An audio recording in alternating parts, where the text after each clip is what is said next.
영원하신 제사장 예수님, 이와 같은 제목입니다.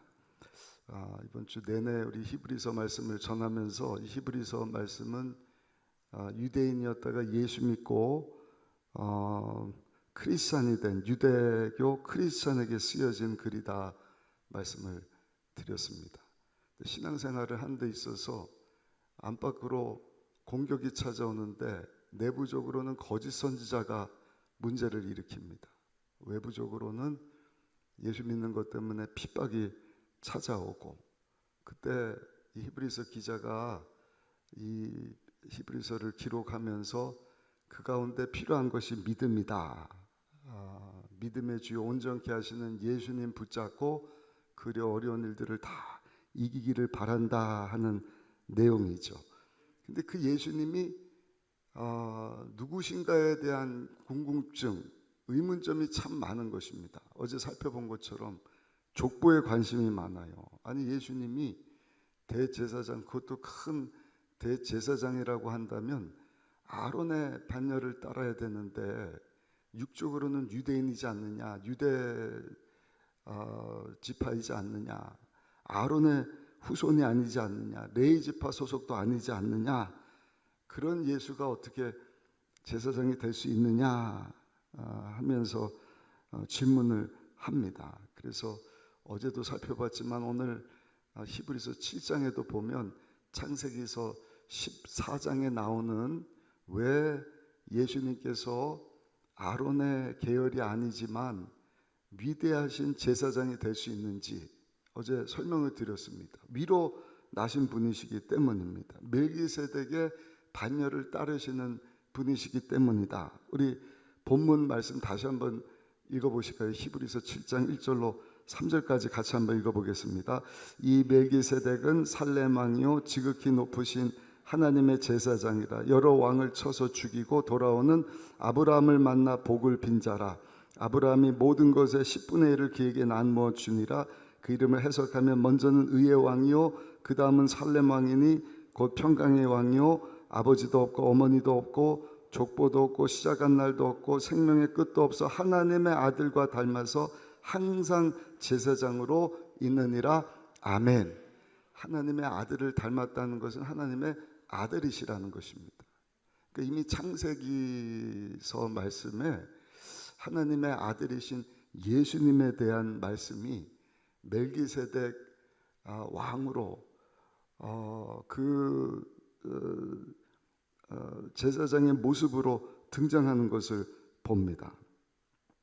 이 내용인즉슨 아브라함 조카 롯이 소돔성에 살았는데 그 위 북방에 4개 나라가 연합을 해서 소돔성을 진멸을 합니다. 그리고 그 소돔성에 살고 있던 사람들을 다 인질로 포로로 붙잡아서 끌고 올라가는데 그 중에 아브라함의 조카 롯이 있었던 것입니다. 이 소식을 아브라함이 듣고 자기가 돈 주고 훈련시킨 318명 용병을 데리고 가서 한 나라도 아니고 4개 나라의 모든 적을 물리치고 큰 승리를 하고 조카 롯을 데려왔다. 이거 하나님의 기적이지 않습니까? 3,000명도 아니고 318명이 한 나라가 아니라 4개 이상 연합국을 물리치고 큰 승리를 얻게 되었다. 놀라운 하나님의 승리예요. 여러분, 우리의 왕 되시고 우리의 주인 되시고 또 하나님께로부터 나신 영원한 큰 대제사장 예수님 붙잡고 나갈 때 저 여러분들에게도 이와 같은 놀라운 승리를 주실 줄로 믿습니다. 엄청난 승리예요. 그 돌아왔더니 소돔 왕이 막 기뻐서 막 아브라함을 칭찬을 합니다. 근데 아브라함이 택한 것은 소돔 왕의 칭찬이 아니라 살렘 왕이라고 불렸던 멜기세덱이 보니까 떡과 포도주를 가지고 나왔더라. 우리 지난주 성찬을 대하면서 떡과 포도주를 나눠주시면서 이는 내 몸이고 내 피니 이것을 먹고 마실 때마다 나를 기억하고 기념하라. 그러니까 창세기 14장에 승리하고 온 아브라함에게 떡과 포도주를 나눠주신 분이 신약 성경에 나오는 예수님과 같은 분이시구나 하는 것을 우리가 알 수 있는 것입니다. 뿐만이 아니에요. 천지를 만드신 하나님이시여 아브라함을 축복하여 주옵소서. 아브라함을 축복해 줍니다. 그러자 아브라함이 한 일이 뭔가, 자기가 그 큰 전쟁에서 이기고 돌아오면서 가져온 수확물의 10분의 1을 살렘 왕 멜기세덱에다가 이렇게 드리는 것을 우리가 창세기서를 보게 되고, 또 다윗이 환상 가운데 보았던 시편 110편 말씀을 가지고 왜 예수님께서 아론의 후손이 아님에도 불구하고 위대하신 우월하신 제사장이 될 수 있느냐. 예수님은 사람의 족보를 따르는 것이 아니라 하늘의 족보를 따르시는 분이시다. 아니 그 왕이 바로 예수님이시다 하는 것을 말씀을 하는 것이죠. 우리 1절 2절 다시 한번 읽어보겠습니다. 1절 2절 말씀 같이 읽어보겠습니다.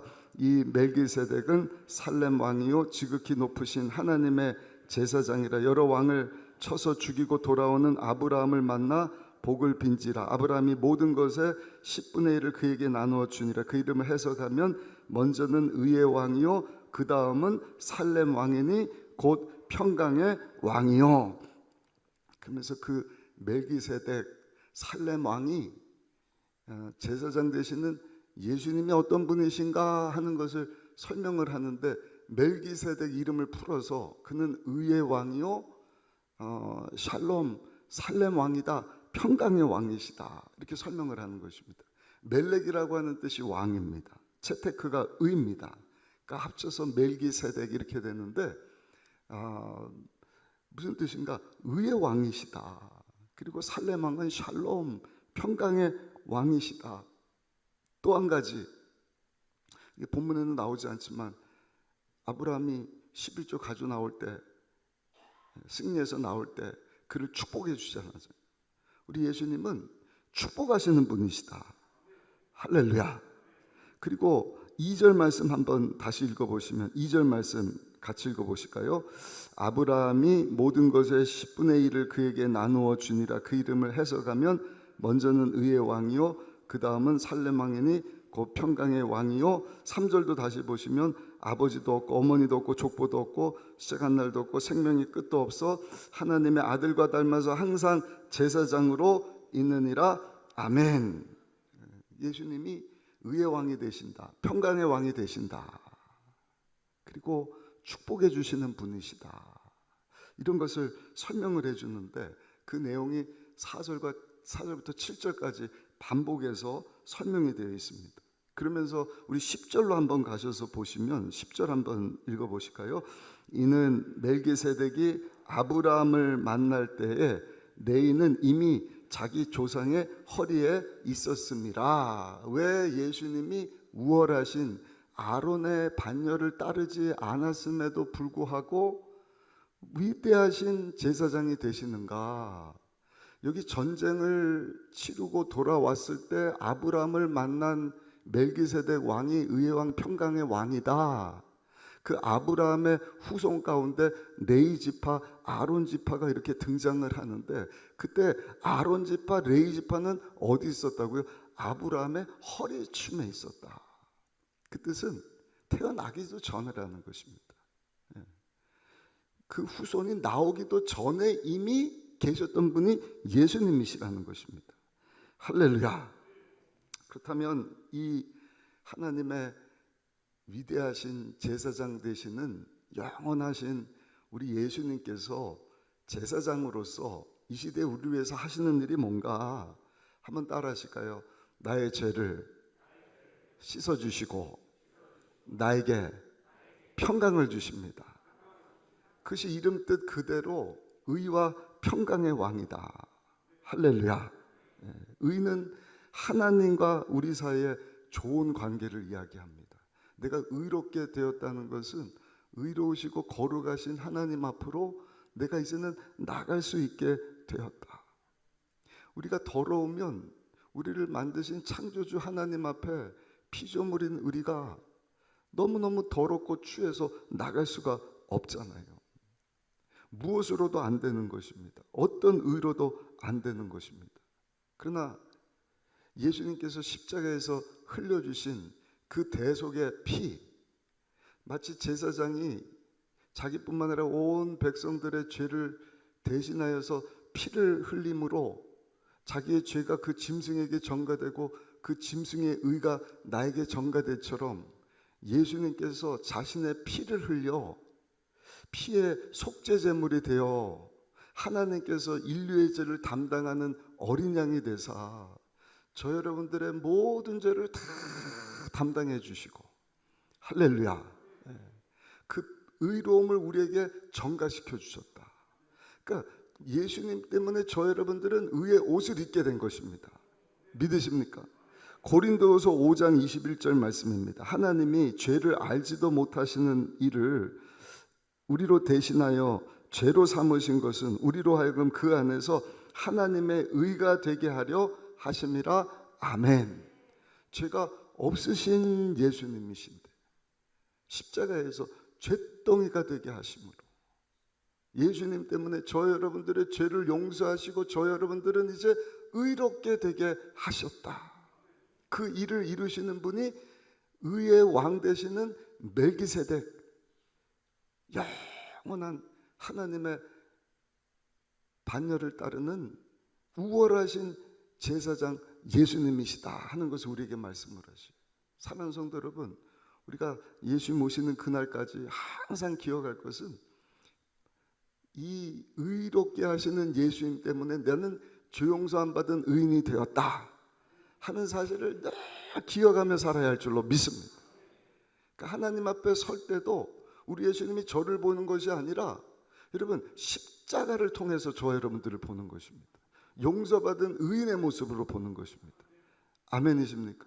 그 저 여러분들을 볼 때도 저 여러분들을 보는 것이 아니라 우리의 죄를 대신하여 십자가에서 죄덩어리 돼서 죄 문제를 해결해 주신 예수님을 보시는 것입니다. 두 번째입니다. 이 위대하신 제사장 예수님께서 하시는 일이 뭔가 한번 따라 하실까요? 나에게 평강을 주십니다. 용서받은 의인이 되었다. 더러워서 하나님 앞에 나갈 수가 없어요. 그 관계가 깨졌어요. 원수 사이예요. 근데 예수님의 피로 우리를 깨끗이 씻어주시고 그리고 평강의 옷을 입혀주셨다. 우리 안에 큰 기쁨을 허락해 주신 것입니다. 그러므로 저 여러분들이 할 일이 뭔가 그 주님 앞에 한번 따라 하십시다. 나의 모든 것을 다 맡길 수 있어야 합니다. 그게 뭡니까? 아브라함이 그 샬롬 왕 멜기세덱에게 11조를 바친 것입니다. 11조의 의미가 뭐예요? 그냥 내 얻은 것의 10분의 1을 드립니다가 아니라 그 안에 나의 모든 것은 다 주님께로부터 온 것입니다. 아멘. 하나님께서 내 인생의 주인이 되시는 것입니다. 그게 여러분 안식하는 비결이에요. 평강을 얻을 수 있는 비결입니다. 우리가 주일을 안식하는 날로 거룩히 지키는 이유가 뭐예요? 일주일 동안 열심히 살지만 그렇게 산다 할지라도 우리 인생의 끝마무리는 우리 주님이 해결해 주셔야 돼요. 아멘. 그래서 주님 앞에 나와서 예배드리면서 내 인생의 주인은 하나님이십니다 함을 고백하는 날이 주일이 되는 거예요. 그러니까 주일은 축제인 것입니다. 내가 최선을 다했지만 흥하고 쇠하고 망하든지 성하든지 모든 것이 내 인생의 주인 되시는 하나님께 달렸으니 나는 주님께 내 인생을 전부 맡기기를 원합니다. 그것이 진정한 안식이고 평강인 것입니다. 우리 주님 앞에 나오면 우리 죄를 용서해 주실 뿐만 아니라 우리 주님께서 저 여러분들에게 평강을 주신다. 승리를 주신다. 엄청난 승리죠. 어떻게 318명 가지고 여러분 강대국을 다 이길 수가 있단 말입니까? 이건 안 될 것을 대기하시고 문제될 것을 다 해결해 주시고 묶인 것을 풀어주시고 닫힌 것을 열어주시는 역전의 하나님. 아멘.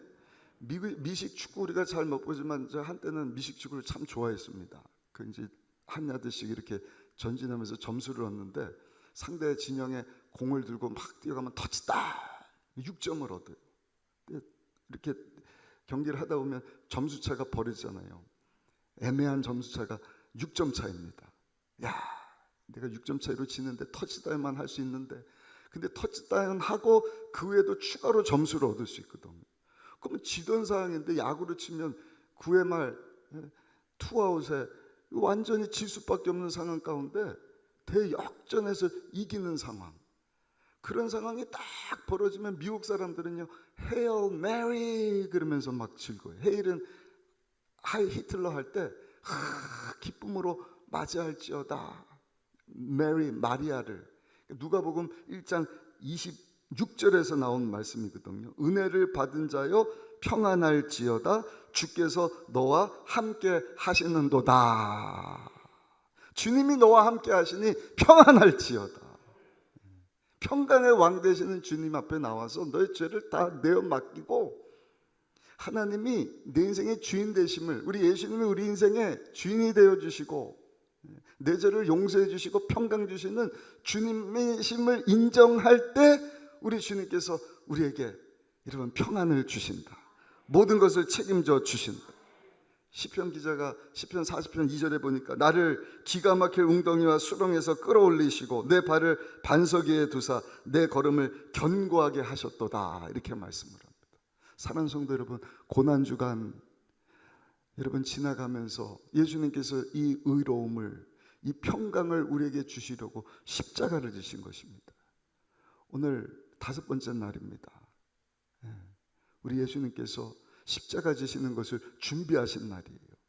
제자들과 마지막 성만찬을 하시면서 이제 십자가 길을 걸으셨던 그날, 저 여러분들은요 우리에서 십자가에서 죽으신 그 예수님이 어떤 분이신가 히브리서를 통해서 살펴보는 것입니다.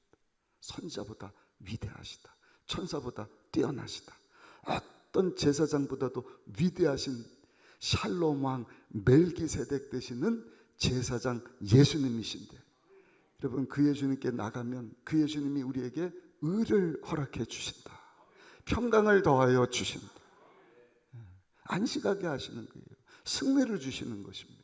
또 한 가지, 우리 영원하신 큰 대제사장 되시는 예수님이 하시는 일이 뭔가 한번 따라 하실까요? 나를 위해서 기도해 주십니다. 그것이 오늘 25절에 가서 보시면 나와 있습니다. 우리 25절 말씀 같이 한번 읽어보겠습니다. 히브리서 7장 25절 함께 읽습니다. 그러므로 자기를 힘입어 하나님께 나아가는 자들을 온전히 구원하실 수 있으니 이는 그가 항상 살아계셔서 그들을 위하여 간구하심이라. 아멘, 아멘. 오늘도 우리 예수님께서 십자가 지시고 죄, 가난, 저주, 질병, 죽음, 지옥, 심판 문제를 다 해결해 주시고 이렇게 완전한 승리를 주시고 하나님 보좌 우편에 앉으셔서 하시는 일이 뭔가 다시 한번 따라 하십시다. 우월하신 예수님이 나를 위하여 기도하고 계십니다. 믿으십니까? 그 예수님 때문에 우리 가운데 평강이 임하는 것입니다. 승리가 임하는 줄로 믿습니다. 로마서에도 보니까 사도 바울이 편지하면서 로마서 8장 34절입니다. 다시 사신 이는 그리스도 예수시니 그는 하나님 우편에 계신 자요 우리를 위하여 간구하시는 자시니라. 이 사실을 기억하시기를 예수님의 이름으로 축복합니다. 또한 기도하시는 예수님이 우리로 기도하게 하시는 거예요. 기도하게 하시는 거예요. 하나님의 도움을 구하게 하시는 것입니다. 그래서 오늘 새벽에도 모여서 우리 예수님께 우리가 기도하는 것 아니겠습니까? 미국에 이민 간 한 한인교회 목사님이신데 17살 때 이민을 갔다 그래요. 저하고 이민 간 나이가 비슷해요. 가서 너무너무 외로우니까 그 심정 제가 잘 알죠. 말도 안 통하고. 그러다가 저희 한국에서부터 예수님 영접하고 미국에 갔지만 미국에 처음 가갖고 외로우니까 교회 갔다가 예수님을 영접하고 목사님이 된 거예요. 나중에 이 목사님이 알고 보니까 세상에 놀라운 사실을 깨달았는데, 먼저 미국에 이민 와 있던 큰아버지가 자기 가정을 위해서 30년 동안을 기도하고 있었더라. 그래서 이 목사님이 깨달은 거예요. 내가 외로워서 예수님을 믿게 된 것이 아니라 나를 위해서 기도해 주셨던 큰아버지가 있으셨구나. 또 큰아버지보다 더 위대하신 우리 예수님이 저 여러분들에서 기도하고 있다는 사실. 우리 교단에 그 임원 되시는 목사님, 아버지가 목사님인데 시골에 90이 넘어서도 작은 교회를 목회를 하시는데 이제 41년 본인의 목회 생활을 마무리하고 아버지 교회를 몇 주 전에 방문을 했다 그래요. 시골 교회인데 한 10여 명 성도님들이 다 할아버지 할머니잖아요. 예배 시간도 늦고 본인이 그 교회를 이제 세워드리고 그래서 엄밀히 따지면 본인이 당회장이고 이제 아버지 목사님이 그 이제 부교육자 정도 되는데 뭐 시골이니까 그런 거 따집니까? 그냥 할머니 할아버지들이 오면서 목사님 맞네 설교하고 있는데 노모 되시는 어머님도 이 앞에 앉으셔갖고 막 반가운데 설교하는데 자꾸 말을 시키고 그러셨대요. 그날 10명도 안 되는 시골 교회 성도님들이 이제는 헌금을 하는데 기도 제목을 올렸대요. 아버지 목사님이 기도 제목을 올린 거예요. 빼곡하게 헌금 봉투에다가 기도 제목을 쭉 올렸는데 무슨 기도 제목인가 보니까 다 자기 아들 목사를 위해서 기도 제목을 올린 거예요. 얼마나 넣으셨을까 보니까 1,000원 넣으셨대요. 1,000원. 근데 예배 마치고 듣고 보니까 세상에 그 아버지 목사님이 이 목사님을 해서 지난 수십 년 동안 하루도 빠지지 않고 매일같이 적은 액수지만 그 헌금 봉투에다가 자기 아들을 위한 기도 제목을 빼곡히 쓰고 하나님 앞에 기도한 사실을 40년 만에 알게 되었다는 이야기를 들어보았습니다. 사랑하는 성도 여러분, 우리가 우리 자녀들을 위해서 기도하는 부모가 되어야 할 줄로 믿습니다. 자녀들은 우리 부모님들을 위해서 기도하고 형제 자매를 위해서 기도하고, 특별히 이번 주 부활주일이지 않습니까? 하나님, 저 완악한 마음을 하나님께서 움직여 주셔서 예수 그리스도의 복음이 증거될 때 그 예수님을 자신의 주로 받아들이게 하여 주옵시고, 자신의 죄를 대신하여서 의의 왕 평강의 왕 되시는 예수님이 죽어주심을 믿고 주님 앞으로 나오게 하여 주옵소서. 기억하십시오. 우리 주님께서도 그 일을 위해서도 기도하고 계신다는 사실. 감사한 것은 우리 예수님이 다른 제사장들은 육을 입고 있으니까 하다가 끝나고 그냥 사라져 버리는 거예요. 그래서 오늘 본문을 한번 보시면 26절에 그런 제사장들, 아론의 반열 따라서, 레위지파 반열 따라서 뭐 제사장들이 많고 많이 왔다 가지 않느냐. 그러나 영원하신 예수 그리스도는 영원하신 분이시다. 영원히 완전한 제사를 드려주셨을 뿐만 아니라 영원토록 우리에게 의를 주시고 그님 주님 앞에 나가면 평강을 주시고 승리를 주시고 오늘도 나를 위해서 기도하고 계시는 분이시다. 26절 27절 한번 읽고 말씀을 마치도록 하겠습니다. 26절 27절 같이 읽겠습니다.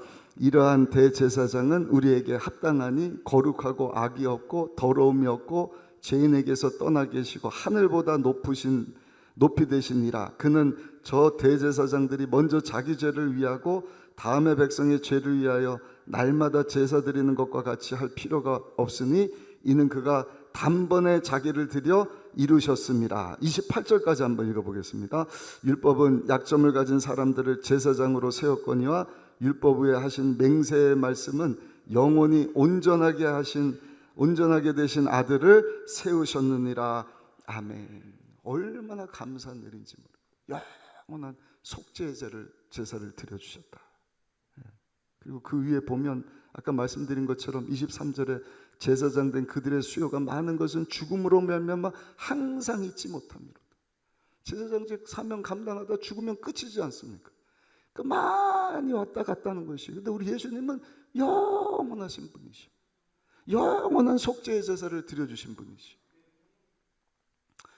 그 예수님을 우리가 항상 기억할 수 있기를 바랍니다.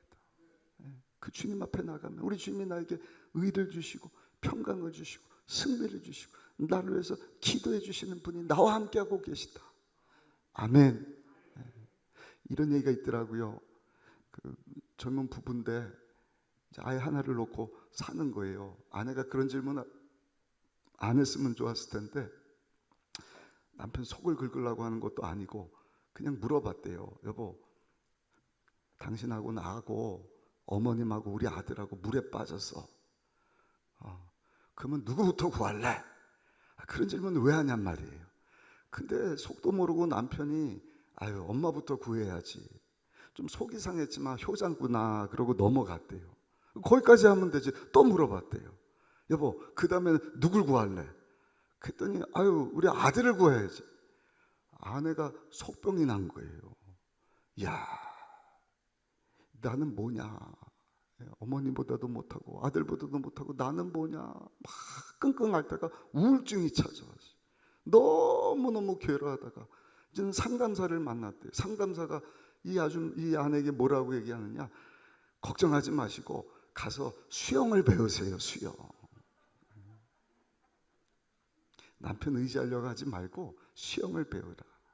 여러분, 남편도 누구도 영원할 수는 없어요. 영원하신 분은 오직 한 분, 말씀으로 우주를 만드시고 그 말씀을 붙잡고 다스리고 계실 뿐만 아니라 선지자보다 어떤 천사보다 어떤 제사장보다 뛰어나신 의의 왕, 평강의 왕, 그 주님께 나갈 때 나를 의롭게 하시고 의의 옷을 입혀 하나님 앞으로 나가게 하실 뿐만 아니라 내 인생의 주인이 되어주시고 안식을 주시고 평강을 주시고 승리를 주시고 오늘도 이 시간 나를 위해서 기도하시는 예수님. 여러분, 그 예수님 기억하면서 이 고난주간 믿음으로 모든 어려움들 승리하며 기도로 우리 주님께 다 내어 맡기고 주 영광에서 살아가시는 우리 모두가 다 되시기를 예수님의 이름으로 축원합니다.